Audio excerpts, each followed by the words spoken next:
میرا دل بدل دے، میرا دل بدل دے، میرا دل بدل دے، میرا دل بدل دے، میرا دل بدل دے، میرا دل بدل دے، میرا دل بدل دے، میرا غفلت۔ السلام علیکم ورحمۃ اللہ وبرکاتہ۔ ان الحمد للہ نحمده ونسلم علی رسوله الکریم، اما بعد فاعوذ باللہ من الشیطان الرجیم، بسم اللہ الرحمن الرحیم۔ قال اللہ تبارک وتعالی لن تنالوا البر حتى تنفقوا مما تحبون وما تنفقوا من شيء فإن الله به عليم، صدق الله العظيم۔ وقال النبي صلى الله عليه وسلم قال الله تبارك وتعالى أنفق عليك، أو كما قال عليه الصلاة والسلام رب اشرح لي صدري ويسر لي أمري واحلل عقدة من لساني يفقهوا قولي۔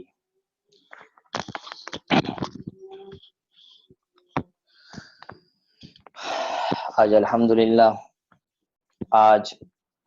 ہمارے رمضان سیریز کے سیشن کی پہلے عشرے کی آخری کلاس ہے۔ کل سے الحمدللہ ہمارا رمضان کا دوسرا عشرہ شروع ہو جائے گا۔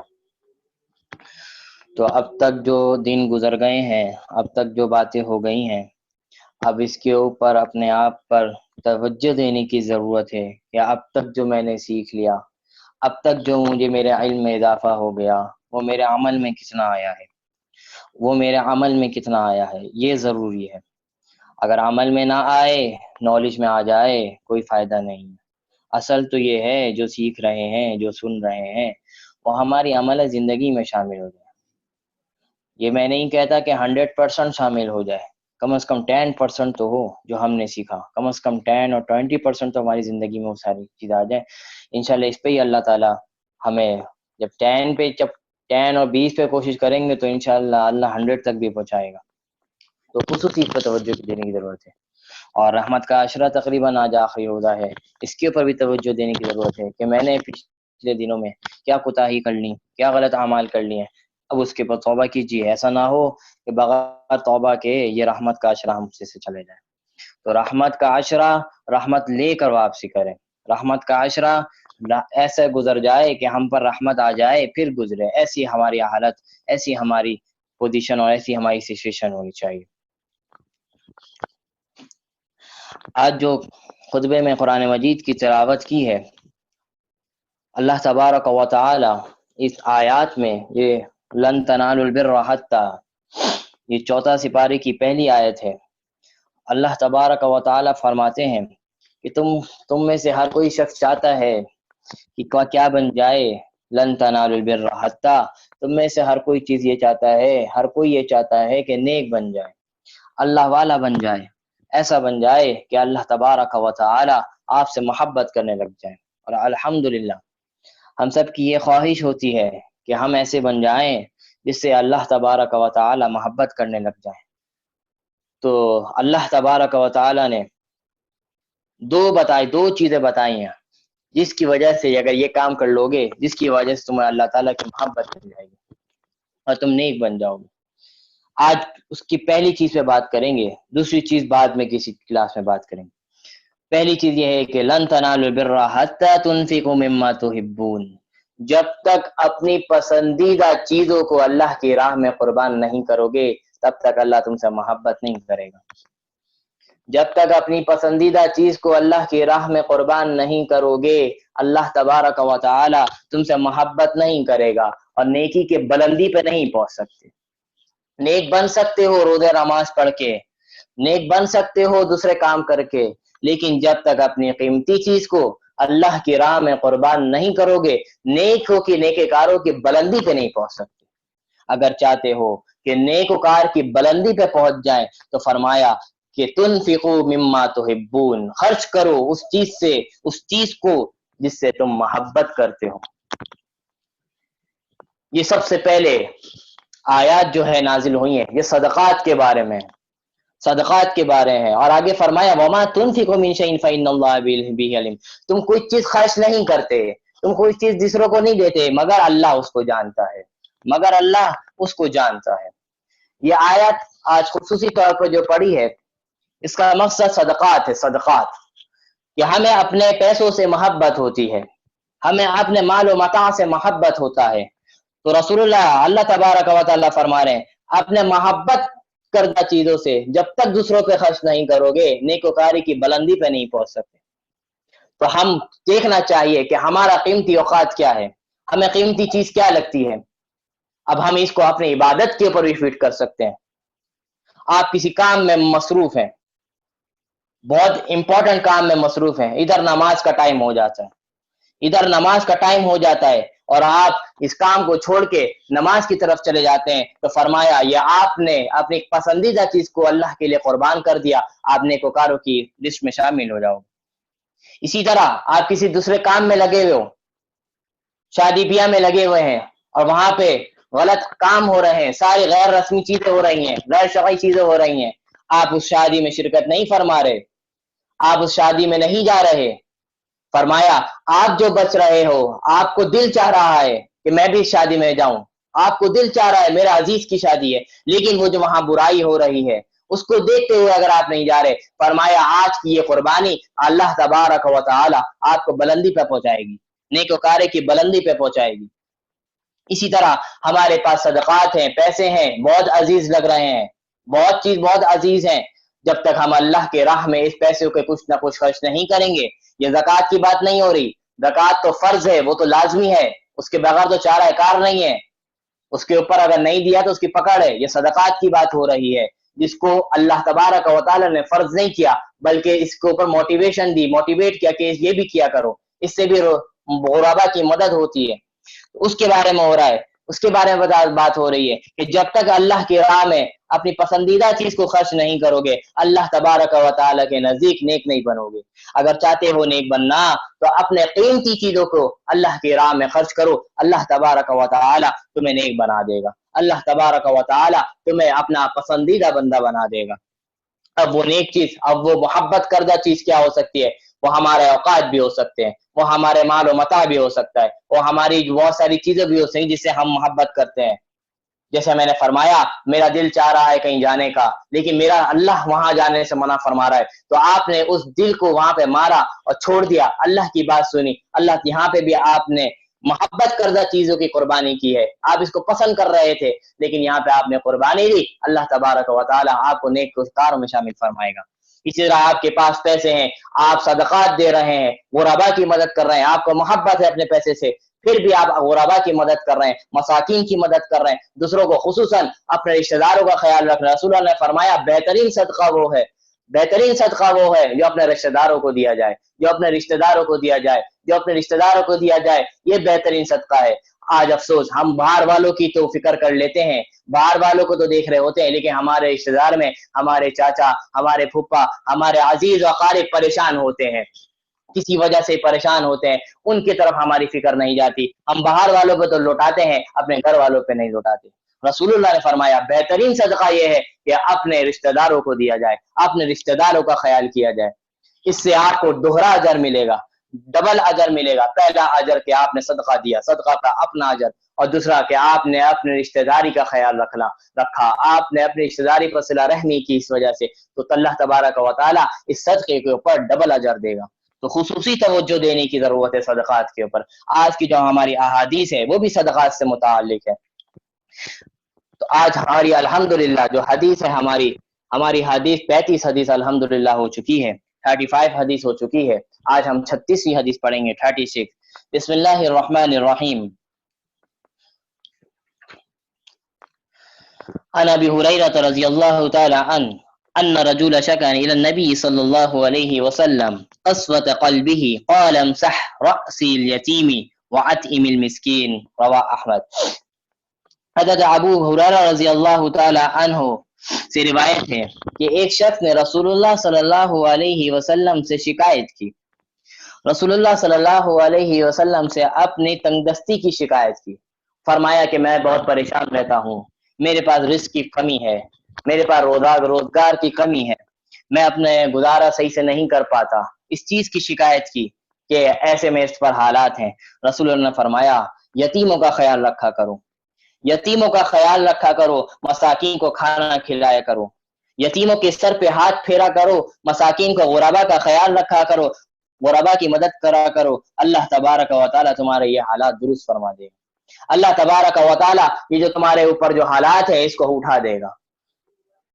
تو کیا فرمایا، اس حدیث سے کیا بات سامنے ہوئی، اگر ہمارے گھر میں ایسی پوزیشن ایسے حالات ہیں تو ہم غربا کی مدد کریں گے، ہمارے پاس کچھ بھی نہیں ہے پھر بھی اس میں سے ہم غربا کو دیں گے۔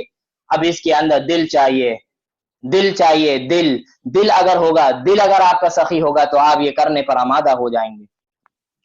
رسول اللہ فرمایا اگر یہ کام یقین کے ساتھ کرنا ہے، یقین کے ساتھ کہ ایسا ہوگا، آپ غربا کے ایسے حالات اگر آ جائیں، حالات اگر ایسے آ جائیں تو آپ اللہ سے تجارت کر لیں، اللہ سے تجارت کر لیں، آپ اپنے پیسے اللہ کے اکاؤنٹ میں انویسٹ کر دیں۔ ہم چاہتے ہیں کہ ہمارا پیسہ ڈبل ہو جائے، کسی ایسے کام میں لگائیں کہ لگانے کے بعد پیسہ ڈبل ہو جائے، ہم پھر مارکیٹیز میں پیسے لگاتے ہیں، ہم دوسرے کاروبار میں پیسے لگاتے ہیں۔ اللہ تبارک و تعالیٰ کہتے ہیں میری مارکیٹ میں پیسہ لگا دو، میری تجارت میں پیسہ لگا دو، میری تجارت میں پیسہ لگا دو، میں اس کا 7 گنا بڑھا کے تمہیں دوں گا۔ اور اللہ تبارک و تعالیٰ کی تجارت کیا ہے، اللہ تبارک و تعالیٰ کا بزنس کیا ہے، وہ یہ ہے میرے غربا کے اوپر مدد کیا کرو، میرے غربا کا خیال رکھا کرو، میرے مساکین اور میرے یتیموں کا خیال رکھا کرو، اور ان کو صدقہ خیرات دیا کرو۔ اللہ تبارک و تعالیٰ یہ جو تم دے رہے ہو پیسے، اس کا 7 گنا بڑھا کے دے گا، اس کا 7 گنا بنا کے دے گا۔ یہ یقین کے ساتھ دینا چاہیے کہ میں آج اگر 1 روپے دے رہا ہوں، اللہ اس کے بدلے مجھے 7 روپے لوٹائیں گے۔ آج میں 100 روپے دے رہا ہوں، اللہ تبارک و تعالیٰ اس کا مجھے 700 لوٹائیں گے۔ یہ یقین کے ساتھ دینا چاہیے، اور یہ آپ کر کے دیکھیں، یہ آپ تجربہ کر کے دیکھیں۔ اگر ایسا نہ ہو، اگر ایسا ہو نہیں سکتا، ایسا ہو نہیں سکتا، آپ غربا کی مدد کریں، آپ غربا کی یتیموں کا خیال رکھیں، اللہ آپ کے رزق میں وسعت فرمائے، ایسا ہو نہیں سکتا، ایسا ہو نہیں سکتا۔ آج ہم عرب کو دیکھتے ہیں، کتنا مال و متاع ان کے پاس، عرب کتنا مال و متاع، کتنے عیاش زندگی گزار رہے ہیں۔ اس کی بہترین، اس کی سب سے بڑی وجہ یہ ہے کہ وہ اپنے غربا کی بہت مدد کرتے ہیں۔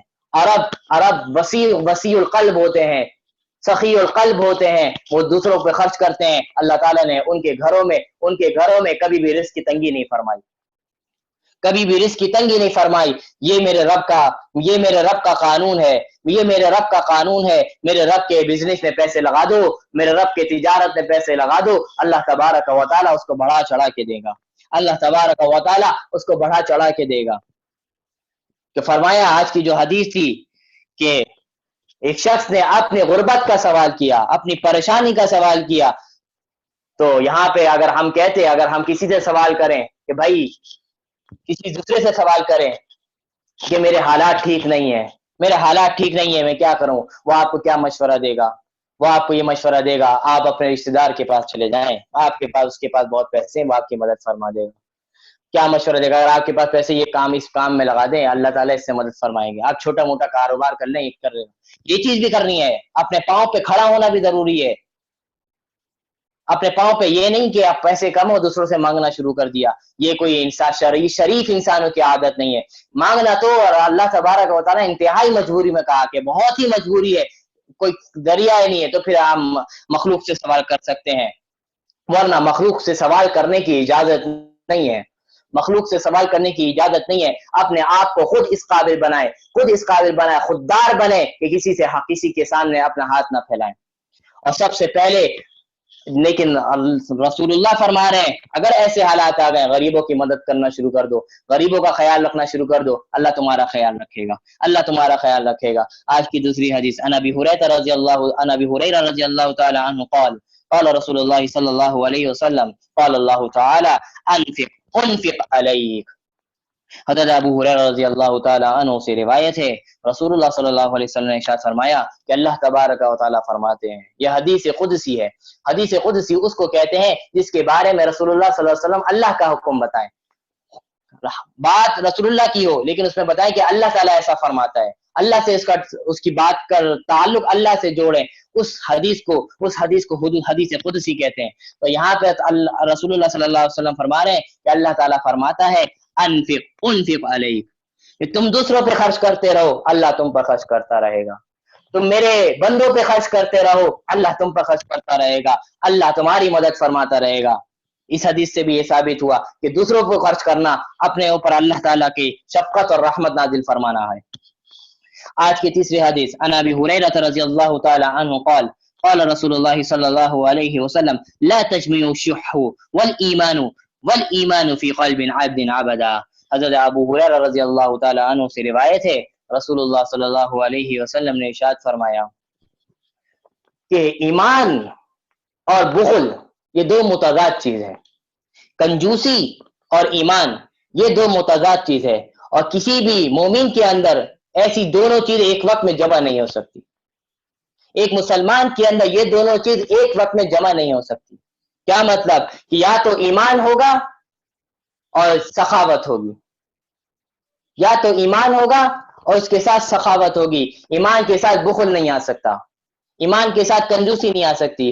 اگر کنجوسی ہے، اگر کسی کے دل میں کنجوسی ہے تو اس کے دل میں ایمان نہیں ہے، اس کے دل میں ایمان نہیں ہے۔ کتنی بڑی بات ہے کہ کنجوسی کے بارے میں فرمایا، جو کنجوس ہے، کنجوس اس کو کہتے ہیں جو غربا کی سب سے پہلا کنجوس وہ ہوتا ہے جو صرف اپنی فکر کرے، صرف اپنی فکر کرے اور اپنے رشتہ دار آس پاس کے لوگوں کو فکر نہ کرے، یہ سب سے بڑا کنجوس ہے، سب سے بڑا کنجوس ہے۔ اس کے علاوہ دوسرا کنجوس جو ہم معاشرے کے اعتبار سے کہتے ہیں کہ اپنے اوپر بھی نہیں لگانا، اپنے اوپر بھی خرچ نہیں کرنا، یہ دوسرا کنجوسی ہے۔ تو دونوں کنجوسی کے بارے میں پہلے نمبر پہ وہ ہے کہ صرف اپنی فکر کرنا اور دوسروں کی مدد نہ کرنا، دوسروں کا خیال نہ رکھنا، یہ سب سے بڑی کنجوسی ہے۔ اس کے بارے میں فرمایا یا تو کنجوسی جمع ہو سکتی ہے یا ایمان جمع ہو سکتا ہے، دونوں چیز ایک وقت میں جمع نہیں ہو سکتی، ایمان بھی ہو کنجوسی بھی ہو، ایسا نہیں ہو سکتا۔ یا ایمان ہوگا کنجوسی نہیں ہوگی، یا کنجوسی ہوگی تو ایمان نہیں ہوگا۔ تو کتنی بڑی وعید، کتنی بڑی بات بتلا دی اس کے اندر۔ آج کی چوتھی حدیث، بسم اللہ الرحمن الرحیم، عن ابی بکر صدیق عن النبی صلی اللہ علیہ وسلم قال يدخل الجنة خب ولا بخیل ولا منان، رواه الترمذی۔ ابو بکر صدیق رضی اللہ تعالی عنہ رسول اللہ صلی اللہ علیہ وسلم سے ارشاد فرماتے ہیں، رسول اللہ صلی اللہ علیہ وسلم نے فرمایا، تین لوگوں کو بتلایا، تین ایسے گناہ بتائے کہ اگر یہ گناہ ہو جائے وہ شخص جنت میں داخل نہیں ہوگا۔ فرمایا دھوکے باز، جو دھوکے باز ہے، جو لوگوں کو دھوکے دیتا ہے، جو لوگوں کو دھوکے دیتا ہے، وہ کہیں بھی بیٹھا ہو، اپنے گھر میں بیٹھا ہو، مارکیٹ میں بیٹھا ہو، شاپ میں، بڑے بڑے مال میں بیٹھا ہو، اگر لوگوں کو دھوکے دیتا ہے، جہاں کہیں بھی رہتا ہے اور لوگوں کو دھوکا دیتا ہے۔ اور دوسرا فرمایا بخیل، کنجوس آدمی، جو کنجوس ہے، جو دوسروں کا خیال نہیں رکھتا، صرف اپنی فکر کرتا ہے، وہ شخص۔ اور تیسرا فرمایا احسان جتلانے والا، احسان جتلانے والا، کہ ہم نے کسی کی مدد کر دی، اس کے بعد اگر کوئی ایسی اس کے پر حالات آ گئے یا آپ نے کوئی ایسے ہو گئے تو اس کے پر احسان جتلا رہے ہیں کہ اگر اس نے آپ کے کسی کام میں نہیں آیا وہ شخص، تو کہیں گے بھائی تم تو وہ ناشکر ہے، میں نے تمہاری اتنی مدد کی، تم میرے کام نہیں آ رہے، یہ اس کو کہتے ہیں احسان جتلانا۔ یا کچھ دینے کے بعد اس کو بتانا میں نے تم کو 100 روپے دیے تھے، میں نے تم کو 1000 روپے دیے تھے، یہ بتا کے اس کو شرمندہ کرنا، یہ ہوتا ہے احسان جتلانا۔ تو فرمایا یہ 3 کوالٹیز اگر کسی کے اندر، بیڈ کوالٹیز یہ کسی تینوں کے اندر اگر جمع ہو جائیں گی، وہ جنت میں داخل نہیں ہوگا، وہ جنت میں داخل نہیں ہوگا۔ جس کے اندر دھوکے بازی جمع ہو جائے، جس کے اندر کنجوسی آ جائے اور جس کے اندر احسان جتلانا آ جائے، وہ شخص جہنم میں داخل ہوگا، جنت میں داخل نہیں ہوگا۔ مطلب اس کا یہ ہے کہ اس کی سزا جہنم میں جا کے کاٹے گا اور بدترین طریقے سے کاٹے گا، اس کے بعد جنت میں داخل ہوگا اگر ایمان ہے اس کے اندر۔ اگر ایمان نہیں ہے، مسلمان نہیں ہے، تو ہمیشہ کے لیے جہنم میں رہے گا۔ تو اس حدیث سے فرمایا کہ ایسا شخص کو رسول اللہ نے جہنم میں قرار دیا جو دھوکے باز ہے، جو بخیل ہے، جو دوسروں کا خیال نہیں رکھتا، جو صرف اپنی میں لگا ہوا ہے، جو اپنے رشتہ داروں کا خیال نہیں رکھتا، اور خیال رکھنے کے بعد جو احسان جتلاتا ہے، اس شخص کے تینوں شخص کے بارے میں رسول اللہ فرما رہے ہیں ایسا شخص جہنم میں داخل ہوگا، جنت میں داخل نہیں ہوگا۔ کتنی بڑی وعید کی بات ہے۔ اپنی فکر کرنے کی ضرورت ہے، اپنے آپ کو دیکھنے کی ضرورت ہے کہ میں کس اسٹیج پر ہوں، میں غربا کی مدد، میں اپنے رشتہ داروں کی مدد کرتا ہوں یا نہیں کرتا۔ وہ مدد ضروری نہیں ہے صرف پیسوں سے ہو، وہ ضروری نہیں ہے، وہ آپ اپنے مشورے، اچھے مشورے سے بھی مدد کر سکتے ہیں، آپ اس کی کسی کام میں مدد کرنے سے بھی یہ مدد کی جا سکتی ہے. آپ کسی کو کوئی چیز، آپ اگر ایک کوئی ہدیہ دینا ہے، آپ اگر 1 روپے، اگر آپ کچھ چیزیں بھی اگر آپ کو دے رہے ہیں، یہ بھی اس کی مدد آ جائے گی. ضروری نہیں ہے کہ آپ اس کے اوپر لاکھوں 2 لاکھ روپے دیں، یہی مدد ہے. 1 روپے بھی دے دو گے اس کی مدد کے لیے، وہ یہ بھی آپ کے لیے کامیابی کا ذریعہ ہے، یہ بھی آپ کی کامیابی کے ذریعہ ہے. آپ اپنے اچھے مشورے دیں، آپ اپنے اس کے لیے مدد کریں، آپ اس کے ساتھ خیر خواہی کا معاملہ کریں، حتیٰ کہ آپ اپنے رشتے داروں کے لیے دعا کریں، یہ بھی اس کے لیے مدد ہے. دعا کرنا بھی اس کے لیے مدد اور اس کے اور رشتے داروں کے لیے صلاح رحمی ہے. کم از کم دعا تو ہر کوئی کر سکتا ہے، دعا تو ہر کوئی کر سکتا ہے. اللہ تبارک و تعالیٰ سے دعا ہے کہ اللہ ہمیں اپنے رشتے داروں کو دعاؤں میں شامل رکھنے والا بنا دے، اپنے غرباء اور مساکین کو اپنے دعاؤں میں شامل رکھنے والا بنا دے. تو یہ جو آج احادیث اور کچھ آیت کے اوپر بات ہوئی، آج جو ہمارا جو فقہی مسئلہ جو الحمدللہ کل کفارے سے متعلق تھا، وہ میں نے آپ تمام خواتین کو بتلا دیا تھا. آج وہ صورتیں بیان کی جائیں گی جن کی وجہ سے روزہ رکھ کر توڑ دینا جائز ہے. یعنی کسی شخص نے روزہ رکھا اور روزہ رکھنے کے بعد وہ ایسے حالات آ گئے جس کی وجہ سے شریعت کہتی ہے کہ اب روزہ توڑ دے، اب اس روزے توڑنے کے اوپر کفارہ نہیں ہوگا. جو روزہ جان بوجھ کے توڑے، یہ جو صورتیں آ رہی، یہ صورتیں کے بغیر کسی وجہ سے توڑے تو اس صورت میں کفارہ آئے گا، اور اس کے اوپر ڈیٹیل سے کل بات ہو گئی. اب وہ چیزیں بتائی جائیں گی، اگر جان بوجھ کے اگر یہ چیز اگر پیدا ہو جائے تو اس صورت میں روزے توڑنے کی شریعت نے اجازت دی ہے، اس کے اوپر کفارہ نہیں آئے گا، صرف قضا ہوگی جو رمضان کے بعد آپ رکھیں. فرمایا پہلا مسئلہ، روزہ رکھا، روزہ رکھنے کے بعد ایسی بیماری لاحق ہو گئی، آپ کے اوپر ایسی بیماری لاحق ہو گئی جس کی وجہ سے آپ اپنی حالت کو سنبھال نہیں پا رہے، سخت ترین بخار ہو گیا، سخت ترین پیٹ میں درد ہو گیا، سخت ترین، برداشت سے قابل نہیں ہے. ڈاکٹر کہہ رہے ہیں اگر آپ دوا نہیں لیں گے تو آپ کی بیماری بڑھ جائے گی، آپ کی بیماری بڑھ جائے گی. تو اس صورت کے اندر روزے توڑنے کی اجازت ہے، روزہ توڑ کے دوائی کھائی جا سکتی ہے. لیکن اگر ڈاکٹر کہے کہ ٹھیک ہے، اگر آپ رات تک، مغرب تک اگر آپ آرام سے رہ سکتے ہیں، مغرب کے بعد بھی اگر دوا لے لیں گے تو کوئی ایسا مسئلے کی بات نہیں ہوگی، تو اس صورت میں روزے توڑنے کی اجازت نہیں ہے، اب آپ اس کو برداشت کریں.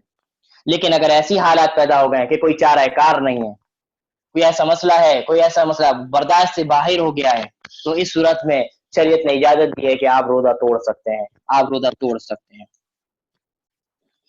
آج کا دوسرا مسئلہ کہ روزے کی حالت میں اتنی سخت ترین پیاس لگی، اتنی سخت ترین کہ اگر آپ پانی نہیں پئیں گے تو آپ کی جان کو خطرہ آ سکتا ہے، آپ کی جان کو خطرہ ہو سکتا ہے، اتنے سخت حالات آ گئے آپ کے اوپر. تو اس صورت میں بھی روزے توڑنے کی اجازت ہے، کفارہ نہیں آئے گا، صرف قضا کرنی پڑے گی. اسی سے متعلق ہے تیسرا مسئلہ، حاملہ خاتون ہے، پریگننٹ خاتون ہے، اس نے روزہ رکھا، اس کے بارے میں ڈیٹیل میں نے غالباً چوتھی کلاس میں بتا دیا تھا کہ کب رکھنا جائز ہے، کب نہیں رکھیں گے، اس کے بارے میں ڈیٹیل بات ہو چکی ہے تفصیلاً. بس میں یہ ہے آج کے مسئلے میں کہ ایک حاملہ خاتون تھی، اس نے روزہ رکھ لیا، لیکن روزہ رکھنے کے بعد ایسے حالات پیدا ہو گئے جس کی وجہ سے ڈاکٹر کہہ رہے ہیں کہ آپ کو روزہ توڑ دیں. اور ڈاکٹر کے بارے میں بتا دیا کہ ڈاکٹر بھی کیسا ہونا چاہیے، وہ میں نے آپ کو پہلے کلاس میں بتا دیا ہے. یا آپ خود ایسا سمجھ رہے ہیں کہ اگر میں نے روزہ نہیں توڑا تو میرے بچے کی جان کو خطرہ ہو سکتا ہے یا میری صحت کو خطرہ ہو سکتا ہے، تو اس صورت میں بھی روزے توڑنے کی اجازت دی ہے، اس صورت میں بھی روزہ توڑا جا سکتا ہے، کفارہ نہیں آئے گا، صرف اور صرف قضا رکھنی پڑے گی. آج کا اس کے متعلق اور مسئلہ کہ خواتین کھانا پکا رہی تھی، کھانا پکاتے وقت اس آگ کے قریب تھی، اور بہت زیادہ خواتین کی بہت زیادہ حالت خراب ہو گئی، اس کی وجہ سے بہت زیادہ تھک گئی، حالت خراب کہ بالکل اب حالت غیر ہوتی نظر آ رہی ہے، اب حالت سنبھلتی ہوئی نظر نہیں آ رہی. تو اس صورت کے اندر بھی روزے توڑنے کی اجازت ہے، روزہ توڑ دیا جائے، مگر اس کے اوپر گناہ بھی نہیں ہوگا، گناہ بھی نہیں ہوگا، اور صرف کفارہ بھی نہیں آئے گا، صرف قضا ہوگی. لیکن اگر خواتین نے جان بوجھ کے کوئی ایسا کام کیا جس کی وجہ سے تھک گئی، اس کو پتا تھا کہ میں یہ کام کروں گی تو میں تھک جاؤں گی، اس کو پتا تھا کہ میں ابھی واشنگ مشین لگاؤں گی روزے میں، یا میں کپڑے دھونے جاؤں گی تو میں تھک جاؤں گی، اور اس نے یہ جان بوجھ کے بھی کر لیا، تو اس صورت میں بھی، لیکن اس صورت میں بھی اگر روزہ ایسی حالت ہو گئی ہے تو اس صورت میں بھی روزہ تو توڑا جا سکتا ہے، کفارہ نہیں آئے گا، لیکن گناہگار ہوگی کہ تم نے ایسا کام کا انتخاب ہی کیوں کیا کہ روزے میں اندر آپ روزے کے بعد مارکیٹ جانا ہے، روزے میں کیوں گئی ہو، آپ افطار کے بعد چلی جاتی، اب بعد میں چلی جاتی، آپ دوسرے کام میں ایسے میں لگ گئی ہیں جو آپ کو پتا ہے کہ میں کروں گی تو مجھ سے روزہ خراب ہو سکتا ہے. تو اگر ایسے کرنے کے باوجود اگر آپ کی حالت خراب ہو گئی ہے تو شریعت نے روزہ توڑنے کی تو اجازت دی ہے، کفارہ نہیں آئے گا، لیکن گناہگار ضرور ہوگی. لیکن اگر ایسا نہیں ہے، آپ سمجھ رہی تھی کہ میرے لیے یہ کام آسان ہے، آپ اس کام میں لگ گئی لیکن پھر وہ مشکل ہو گیا، آپ کے گمان میں تو تھا کہ آسان ہے لیکن مشکل ہو گیا اور آپ کی حالت خراب ہو گئی، تو اس صورت میں روزہ توڑنے کی بھی اجازت ہے اور آپ کے اوپر اس کا گناہ بھی نہیں ملے گا، آپ کو اس پر گناہ بھی نہیں ملے گا. تو آج سے روزے سے وہ مسائل آپ کو آج میں نے بتلا دیے جس کا تعلق ان چیزوں سے تھا جس کی وجہ سے روزہ توڑنے کی اجازت ہے، اور اس صورت میں آپ کے اوپر کفارہ نہیں آئے گا، صرف قضا کرنی پڑے گی. آج کا جو ہمارا تیسرا ٹاپک تھا ارکان نماز. ارکان رکن کی جمع ہے. رکن اس کو کہتے ہیں جو نماز کے اندر کی جانے والی چیزیں ہیں، جیسے تکبیر تحریمہ ہو گیا، رکوع و سجود ہو گیا، التحیات ہو گیا، سلام پھیرنا ہو گیا، یہ ساری چیزیں ارکان نماز کہلاتی ہیں. تو قیام ہو گیا نماز کی حالت میں. تو اگر ہم فجر کی نماز پڑھ رہے ہیں، 2 رکعت فرض پڑھ رہے ہیں، آپ نے 2 رکعت فرض کی نیت کر لی، دل میں ہی نیت کر لی یا دل سے اتنا بول دیا کہ میں فجر کی 2 رکعت پڑھ رہی ہوں فرض، اتنا کافی ہے. تو عورت کے لیے خاص حکم یہ ہے کہ جب نماز پہ کھڑی ہوں گی تو اپنے پاؤں کو دونوں کو ملا کے کھڑی ہوں گی. مردوں کے دونوں پاؤں کے اندر کم از کم 4 سے لے کر 8 انگلیوں تک فاصلہ کرا جا سکتا ہے. عورت کے لیے حکم ہے کہ دونوں پاؤں ملا کے کھڑے ہوں. اگر کوئی مجبوری ہے، اگر کوئی مسئلہ ہے، دونوں پاؤں نہیں مل رہے، ویٹ آپ کا زیادہ ہے یا کوئی ایسے مسائل ہیں جو دونوں پاؤں ملا کے کھڑا ہونا مشکل ہے، تو اس صورت میں تو شریعت نے گنجائش دی ہے کہ آپ جتنا کھول سکتی ہیں کھولا جا سکتا ہے. لیکن آپ صحت مند خاتون ہے، کوئی ایسے مسئلے کی بات نہیں ہے، تو اس صورت میں آپ کو نماز کی حالت میں کھڑے ہونے کی حالت میں دونوں کو پاؤں کو ملا کے کھڑے ہوں گے، اور دونوں پاؤں کا قبلہ رخ ہونا چاہیے. انگلیاں اور پورا پاؤں قبلے کی طرف ہونا چاہیے. ایسا نہ ہو کہ ایک پاؤں لاہور جا رہا ہو اور ایک پاؤں اسلام آباد جا رہا ہو، ایسا نہیں ہونا چاہیے. دونوں کا رخ قبلے کی طرف ہونا چاہیے، دونوں پاؤں کا رخ قبلے کی طرف ہونا چاہیے اور ملا کے کھڑی ہوں گی. اور اس کے بارے میں لباس کے بارے میں فرمایا تھا کہ عورت کا نماز میں صرف 3 چیزیں کھولنے کی اجازت ہے. وہ چہرہ ہو گیا، کلائیوں تک ہاتھ ہو گیا اور ٹخنوں سے نیچے پاؤں ہو گیا. یہ 3 چیزیں نماز میں عورت کھول سکتی ہے، اس کے علاوہ کھولنے کی اجازت نہیں ہے. اگر کھل گیا اور اتنی دیر تک کھلا رہ گیا اس کے علاوہ چیز جس میں 3 دفعہ ہم سبحان ربی العظیم یا سبحان ربی اعلیٰ کہہ سکتے ہیں، اتنی دیر تک کھلا رہ گیا تو اس صورت میں آپ کی نماز ٹوٹ جائے گی. دوبارہ سے نماز کی نیت کرنی پڑے گی، دوبارہ سے نماز پڑھنی پڑے گی. تو لباس کے بارے میں بتایا تھا کہ ایسا چادر کا انتخاب کریں جس سے آپ کا جسم ڈھکا ہوا ہو. ایسے آپ کے بال پورے نظر نہیں آنے چاہیے، بھلے کوئی دیکھے یا نہ دیکھے، کسی صورت نظر نہیں آنے چاہیے. 3 چیزیں بتا دیں، اس کی کھولنے کی اجازت ہے. اور اگر آپ ایسے مجمع میں پڑھ رہی ہیں اور آپ ماشاءاللہ شرعی پردہ کرتی ہیں، پردے والی ہیں، اور اگر وہاں پہ غیر محرم ہے تو آپ ان نماز کے اندر یہ تینوں چیزوں بھی چھپا سکتی ہیں تاکہ غیر محرم آپ کو نہ دیکھیں. اگر آپ پردہ کرتی ہیں اور وہاں پہ غیر محرم وغیرہ ہیں تو اس صورت میں آپ تینوں چیزیں بھی چھپائیں گی، آپ منہ بھی چھپائیں گی، آپ ہاتھ اور پاؤں بھی چھپا سکتی ہیں، کوئی مسئلہ نہیں ہے. لیکن اگر ایسا کوئی مسئلہ نہیں ہے، گھر میں اپنے پڑھ رہی ہیں، تو ان تینوں چیزوں کو کھولنے کی اجازت ہے، کھولا جا سکتا ہے. عورت جو اپنے ہاتھ اٹھائے گی تکبیر تحریمہ کرنے کے لیے، پہلی اللہ اکبر کہنے کے لیے ہاتھ اٹھا کے، تو اپنے سینے تک ہاتھ اٹھائیں گی، اپنے سینے تک ہاتھ اٹھائیں گی اور اپنے ہاتھ کو سینے پہ باندھ لیں گی، اپنے ہاتھوں کو سینے پہ باندھ لیں گی. مرد حضرات اپنا ہاتھ جو ہے وہ کانوں تک اٹھائیں گے اور اس کے بعد ہاتھ جو ہے وہ ناف کے اوپر یا ناف کے نیچے باندھ لیں گے. عورتوں کے لیے حکم یہ ہے کہ وہ اپنا ہاتھ سینے تک اٹھائیں اور اپنا ہاتھ سینے پہ ہی باندھ لیں، الٹا ہاتھ نیچے ہو، سیدھا ہاتھ اوپر ہو، اور ہاتھ کا جو ہتھیلی کا جو اوپر والا حصہ ہے اس کے اوپر آپ کا ہاتھ آنا چاہیے، الٹا ہاتھ نیچے ہو، سیدھا ہاتھ اوپر ہو. یہ عورت کے ہاتھ باندھنے کا طریقہ. نماز کے اندر عورت